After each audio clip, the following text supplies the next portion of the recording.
Assalamualaikum warahmatullahi wabarakatuh. Waalaikumsalam warahmatullahi wabarakatuh. Alhamdulillahirabbil alamin. Wassalatu wassalamu ala asyrofil anbiya'i wal mursalin wa ala alihi wa ashabihi ajmain. Rabbi shrah li sadri wa yassir li amri wa hlul 'uqdatam min lisani yafqahu qawli. Pertama-tama dan yang paling utama, marilah kita mengucapkan puji syukur kepada Allah Subhanahu wa taala yang senantiasa melimpahkan rahmat, taufik dan hidayahnya kepada kita semua sehingga kita mampu dan sanggup di dalam menjalankan segala aktivitas dan kreativitas kita. Semoga segala aktivitas dan kreativitas kita bernilaikan ibadah di sisi Allah Subhanahu wa taala. Serta salawat dan salam senantiasa kita pilihkan kehadiran baginda Rasulullah Nabi Muhammad SAW.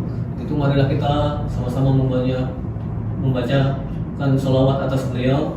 Semoga kita mendapatkan syafaat beliau di yaumil mahsyar kelak dengan mengucapkan Allahumma sholli ala sayyidina Muhammad wa ala ali sayyidina Muhammad. Baiklah saudara-saudara sekalian, sebelum kita melakukan perkuliahan, alangkah baiknya kita membaca doa majelis. Semoga pertemuan kita pada hari ini mendapatkan keberkahan dan keridhaan dari Allah Subhanahu wa taala. Mari kita sama-sama berdoa kepada Allah Subhanahu wa taala. Sebelumnya kita membacakan istighfar ya. Astaghfirullahaladzim, astaghfirullahaladzim, astaghfirullahaladzim. A'udzu billahi minasy syaithanir rajim. Bismillahirrahmanirrahim. Raditu billahi rabban wa bil islami dinan wa bil muhammadin nabiyya wa rasulah. Rabbi zidni ilma warzuqni fahma wa amalan sholihan. Amin. Baiklah saudara-saudara sekalian, siapa yang tidak hadir hari ini? Hadir semua. Baik, berarti hadir semua ya? Ya. Are you ready? Ready. Kaifa halu? Alhamdulillah. Baik. Baik, materi kita pada minggu yang lalu ya, terkait dengan sumber-sumber ajaran Islam. Nah, pada kali ini kita akan membahas dengan submateri terkait dengan akhlak, moral, dan etika. Nah, ini terkait dengan bagian dari materi yang minggu yang lalu ya. Nah, terkait dengan hari ini kita membahas terkait dengan akhlak, moral, dan etika. Nah,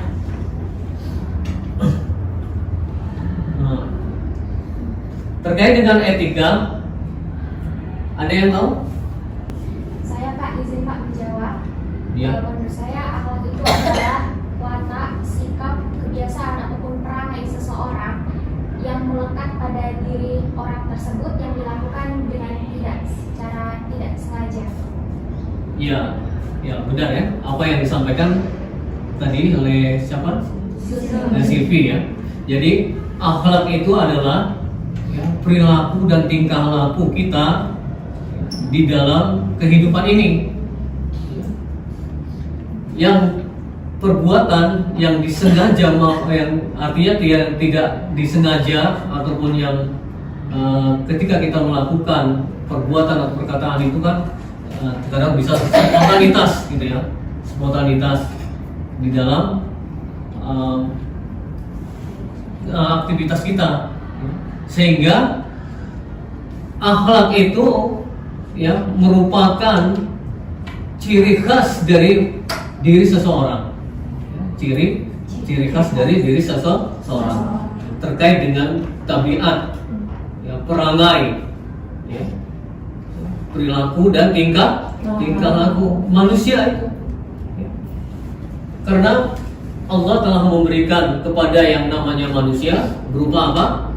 Akal dan qalb, hati, dan panca indera semuanya. Nah, artinya semuanya kita harus bisa mengkolaborasikan antara akal, hati, dan tubuh kita ini semuanya, ya, agar berperilaku dan bertingkah laku yang baik, atau yang disebut dengan akhlak mahmudah, ya, akhlak yang terpuji. Ada juga yang disebut dengan akhlak yang tercela. Akhlak yang tercela, ya, artinya akhlak yang tak terpuji. Nah, kedua akhlak ini ada melekat pada diri siapa? Pada diri kita semua. Kita bisa berbuat baik dan bisa berbuat buruk. Nah, yang perlu kita harus istiqomahkan itu adalah berbuat baik. Ya, agar kita bisa menjadi suri tauladan yang baik. Apalagi Anda ini kan semuanya mau menjadi seorang pendidik. Tentunya seorang pendidik itu harus memiliki akhlakul karimah, akhlak yang mulia, ya, yang baik. Ya.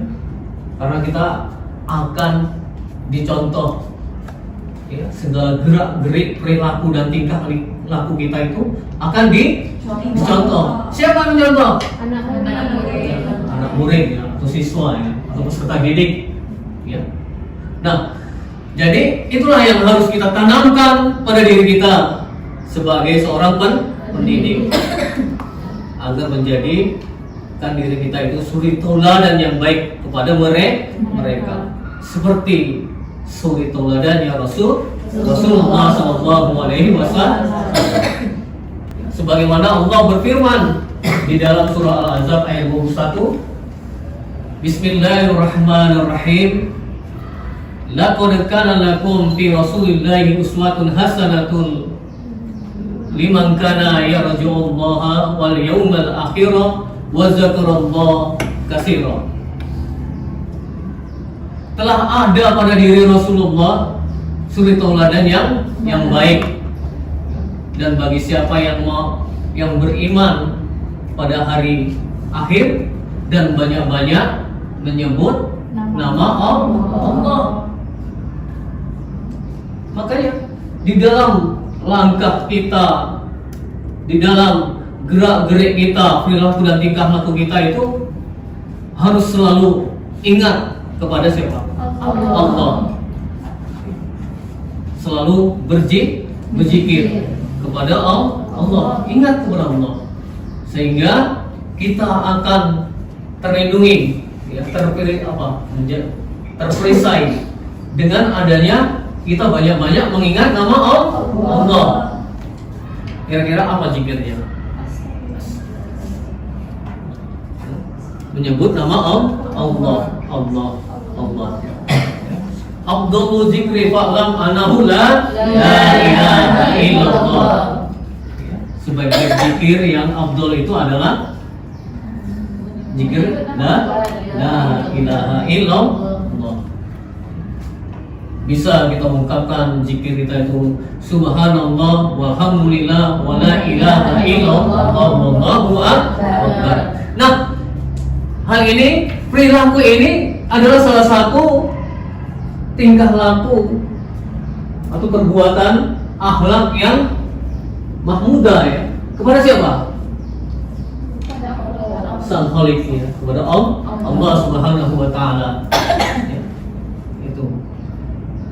Ya, dan apalagi kira-kira melaksanakan ibadah mahdoh. Apa itu saja? Salat, zakat, puasa, dan memberikan ibadah haji bagi yang mampu, ya. Dan akhlak kepada sesama,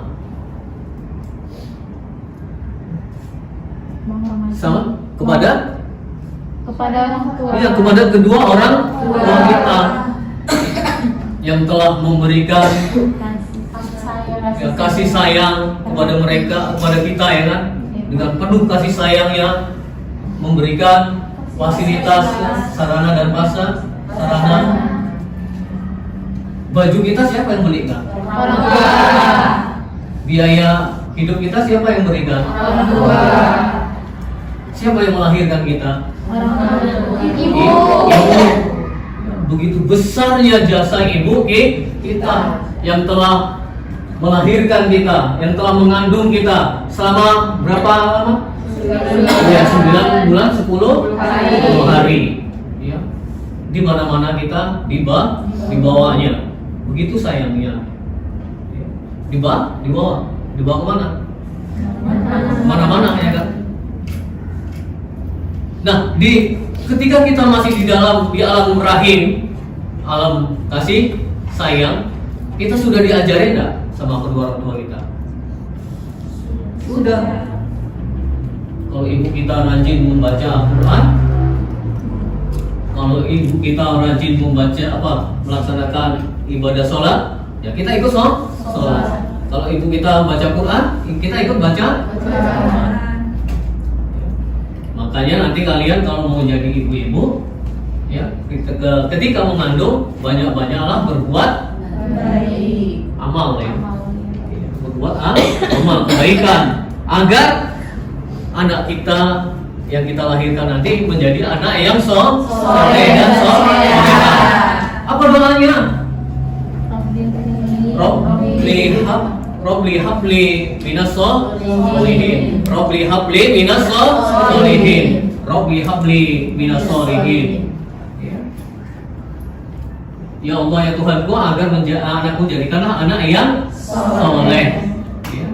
Anak yang soleh. Anak yang bisa berbakti kepada kedua orang tuanya. Ya. Nah, selanjutnya berakhlak, berbuat baik kepada siapa lagi kita? Kepada sesama teman kita ya kan. Dalam satu lokal ini, satu kelas ini, anggaplah diri kita itu adalah saudara. Ya. Yang bersambungan. Artinya di antara satu dengan yang lainnya harus saling tolong saling membantu. Jangan tidak dibenarkan untuk saling cuek. Nah, itu kan salah satu adalah akhlak mazmumah ya, akhlak yang tercela. Ya. Nah, kepada siapa lagi? Kepada yang lebih muda. Siapa yang lebih muda? Adik. Ya. Jangan sama adiknya itu kita biasanya kalau kakak sama adik itu biasanya mau menangnya sendiri katanya ya kan. Emosinya lebih tinggi.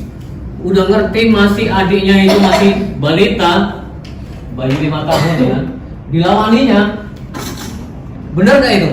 Benar, Pak. Wah, tidak benar ya kan? Ya, tidak benar. Masa anak masih balita, masih bayi diajak berantem, diajak ribut. Ya seharusnya apa yang harus kita ungkapkan kepada mereka, kepada anak adik-adik kita? Contoh yang baik. Contoh yang baik, ya, dengan kata-kata yang lembut, yang manis, ya, sayang. Karena ketika anak itu dididik dengan penuh rasa kasih dan sayang, dia akan menjadi apa? Menjadi mandiri, menjadi anak yang baik, mandiri. Coba kalau anak-anak itu selalu dibentak, dihardik, lalu apalagi dengan fisik, nah, itu tidak dibenarkan secara psikologis. Itu akan mengganggu psikologisnya ya, mentalnya. Iya, dia akan nanti menjadi anak yang cemberut, anak yang suka menyendiri, karena dia tidak penuh dengan rasa kasih dan Sayang. ya. Karena dengan rasa kasih dan sayang kita itu bisa bertahan hidup. Ya, betul nggak? Karena dengan rasa kasih dan sayang dan rasa cinta itu, dicintai, ya, diberi perhatian, nah kita bisa bertahan hidup. Nah kalau kita selalu dihardik, dimarahi, nah kita pasti akan trauma dan memberontak gitu kan. Nah jadi Karena kasih dan sayang itu sangat penting di dalam kehidupan ini, dalam rangka untuk mempertahankan apa? Hidup, apa? Perangai kita. Seperti perangainya Rasulullah SAW. Beliau begitu sayangnya kepada siapa saja, ya. Bahkan kepada musuhnya sayang, ya. Nggak mau melukai musuhnya. Apa kata Rasulullah kalau Rasulullah dimusuhi? Karena mereka tidak mengetahui, karena mereka itu tidak tahu apa yang dilakukan oleh kebaikan Rasulullah SAW. Nah, jadi dapat kita pahami bahwa hal ini antara akhlak, moral dan etika itu satu apa? Ya, saling berkaitan, ya, berkolaborasi di antara satu dengan yang lainnya. Nah, kalau akhlak ini bereferensikan kepada wahyu Allah yang saya ungkapkan tadi di dalam surah Al-Ahzab ayat 21. Laqad kana lakum fi Rasulillahi uswatun hasanah. Pada diri Rasulullah itu ada suri tauladan yang baik.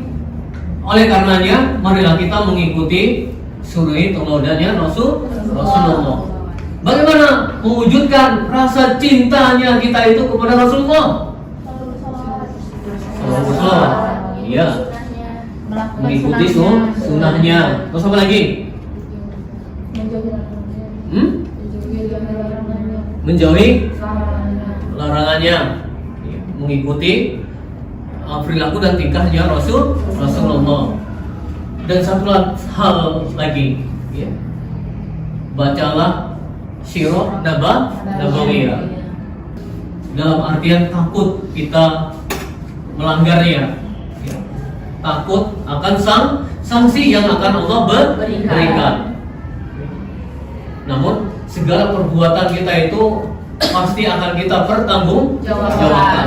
Karena pada diri kita itu kita itu disebut sebagai khalifah, ya, pemimpin di muka bumi Allah. Artinya apa? Segala perbuatan itu akan kita pertanggungjawabkan, walaupun sekecil biji apa? Jarrah, ya. Walaupun sebiji jarrah. Apa makna jarrah? Sawi, ya. Sawi itu kecil ya. Nah, itu akan kita pertanggungjawabkan di hadapan siapa? Oleh Allah Subhanahu wa Ta'ala. Oleh karena itu, setiap gerak langkah kita pasti akan ada yang mengawasi, ya, melihat. Siapa yang melihat? Allah dan para malaikatnya. Kita dikawal nggak? Iya. Siapa yang mengawal? Malaikat, ya, bukan para presiden. Malaikat, ya. Rokib dan Akib, kanan kiri. Ya. Kalau presiden dikawal, kalau kita dikawal malaikat. Makanya ketika kita berangkat dari rumah mau ke kampus, mau kemana, kita mesti harus membaca Bismillahirrahmanirrahim. Baca doa. Apa doanya kamu?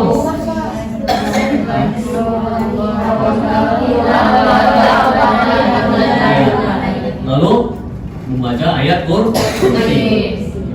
Insya Allah 70.000 malaikat akan mengawal kita, keberangkatan kita.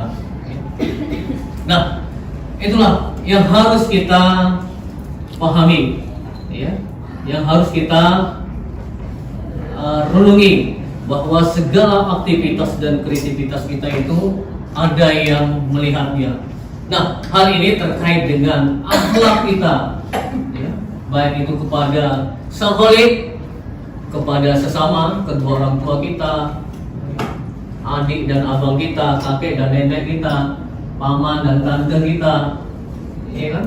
Dan teman-teman kita, teman-teman sejawat di kelas kita itu harus saling menghargai, menghormati, terus apa lagi? Saling menyayangi, ya. Karena dengan kasih dan sayang sehingga kita bisa bertahan hidup di muka bumi Allah ini. Menjaga kelestarian alam, tidak merusak alam, tidak menebang pohon sembarangan, tidak membuang sampah di sungai, di lautan. Yang pada akhirnya itu akan manusia juga yang akan merasakannya, ya.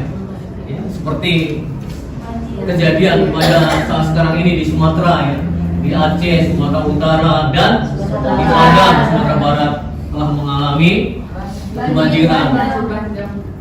Tidak memikirkan dampaknya daripada alam semesta ini, karena manusia tidak menjaga yang namanya mezan. Apa yang mezan? Keseimbangan alam, ya, keseimbangan. Karena tumbuh-tumbuhan, ya, pohon-pohonan itu sangat berpengaruh bagi kehidupan umat manusia. Baik itu rumput sekecil apapun, ya, itu akan bermanfaat kepada umat manusia. Nah, baik, sampai di sini dari penjelasan saya, mungkin ada yang kurang jelas atau kurang paham. Silakan, ada yang bertanya? Ya, silakan. Nah, terkait dengan materi kita, iya. Ya, silakan. Jadi, saya mau bertanya mengenai materi kita hari ini, Pak. Di zaman sekarang kita ini, itu kita tahu angka moral siswa itu kan sudah makin menurun. Dari berita-berita di berita-berita lah, biasanya akhlak siswa itu kan yang menurun. Nah, ditandai dengan berkurangnya rasa hormat kepada guru, meningkatnya perilaku tidak disiplin, atau juga penggunaan bahasa siswa yang kurang sopan. Jadi pertanyaan saya, apakah peran guru sebagai teladan masih relevan di tengah perkembangan digital sekarang ini, dan bagaimana guru dapat menyesuaikan pendekatan moral di era sekarang? Dan terima kasih. Ya, baik, bagus sekali pertanyaannya, ya. Terkait dengan perilaku peserta didik, ya, siswa, ya, di tengah-tengah kehidupan di lingkungan pendidikan, gitu. Nah, di sini kan faktor yang paling dominan yang harus ditanamkan pada diri peserta didik itu adalah pendidikan terkait dengan penanaman akidah dan akhlak itu tadi. Nah, kalau akidahnya itu kuat, karena pendidikan akidah itu harus sejak dini. Ya, sejak dininya itu kapan? Sejak ketika kita itu berada di alam rahim, kandungan ibu kita. Alam rahim itu alam kasih sayang. Sebagaimana yang saya jelaskan tadi, ya, kalau kita menjadi ibu, kalau kita mengandung, kita harus banyak berbuat kebaikan. Nah, itu akan menularkan perbuatan itu kepada anak yang kita kandung. Harus rajin sholat, rajin membaca Al-Quran, mengaji, ya. Nah, itu. Nah, hal ini adalah faktor pendidikan juga. Faktor pendidikan. Ada berapa faktor pendidikan? Ada 3, ya. Ada tiga proses pendidikan. Pendidikan informal. Pendidikan informal itu di mana? Di dalam keluarga. Jadi yang pertama kali yang mendidik kita siapa? Keluarga. Orang tua. Allah yang mendidik kita. Allah yang mendidik kita. Dengan konsep apa? Iqra. Iqra, bacalah.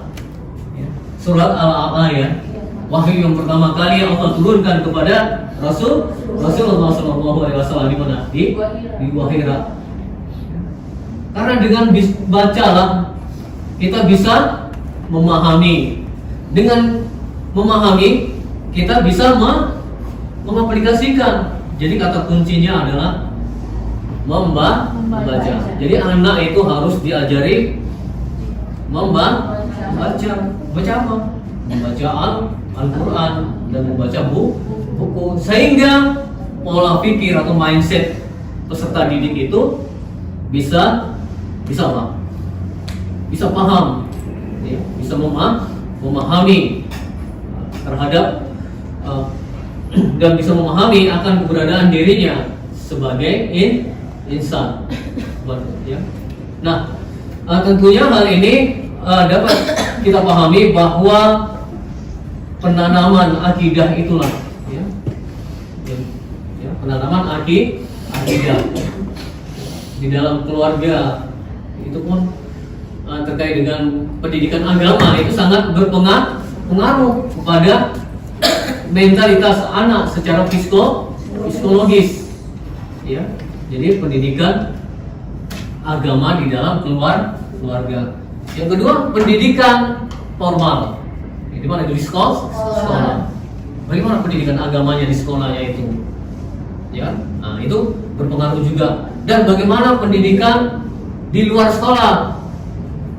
Ya, di lingkungan sekitar. Nah, terkadang anak-anak ini kan banyak mengikut pada teman-temannya yang kurang baik, sehingga dia tidak terkontaminasi gitu ya, terkontaminasi perilaku dan tingkah lakunya, sehingga tidak menghormati atau menghargai gurunya. Nah, itulah yang harus kita benahi, menjadi tanggung jawab kita semua sebagai seorang pendidik. Jadi kita harus menanamkan, ya, penanaman akidah yang kuat. Hal ini kan sudah dicontohkan oleh Rasulullah SAW. Ketika apa? Ketika beliau dilempar apa? Kotoran. Ya? Apakah Rasulullah membalas? Tidak. Maka Rasulullah, apa yang dikatakan Rasulullah? Dikarenakan mereka itu tidak mengetahui. Ya. Karena dengan kita tidak mengetahui, ya kita harus bisa mencari pengetahuan, ya, terkait dengan apa? Kebaikan, ya, agar kita menjadi orang-orang yang bisa bersyukur, ya, atas segala nikmat yang telah Allah berikan. Ya. Karena Rasulullah paham akan terkait dengan perbuatan-perbuatan orang yang memusuhi Rasulullah, maka Rasulullah mengungkapkan mereka dikarenakan mereka itu tidak tahu, tidak mengetahui. Baik, di sini saya dan ibu saya misalnya, saya akan menerapkan contoh etika hormat kepada orang tua ketika lewat di depannya. Misalnya Mia, ibu saya dan saya lewat di depannya, kemudian saya bilang permisi dan tundukkan badan, itu Pak. Ya, itulah salah satu perilaku kita menghormati orang yang lebih. Nah, jadi dapat kita simpulkan materi kita hari ini, ya, terkait dengan akhlak, moral dan etika.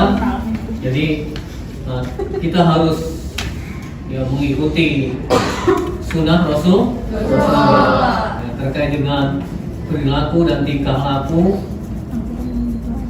Kita harus mencontoh suri tauladan Rasulullah Sallallahu Alaihi Wasallam.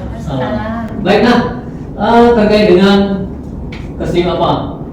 tugas rutin, nanti Anda silakan kirim ke Google Classroom atau di Sigda, ya. Nanti akan saya cek itu, ya. Baik, sampai di sini perkuliahan kita bisa kita akhiri perkuliahan kita sampai di sini. Bisa Pak. Baik, apakah Anda paham dengan materi kita pada hari ini? Pak. Baik, kita akhiri dengan mengucapkan alhamdulillah.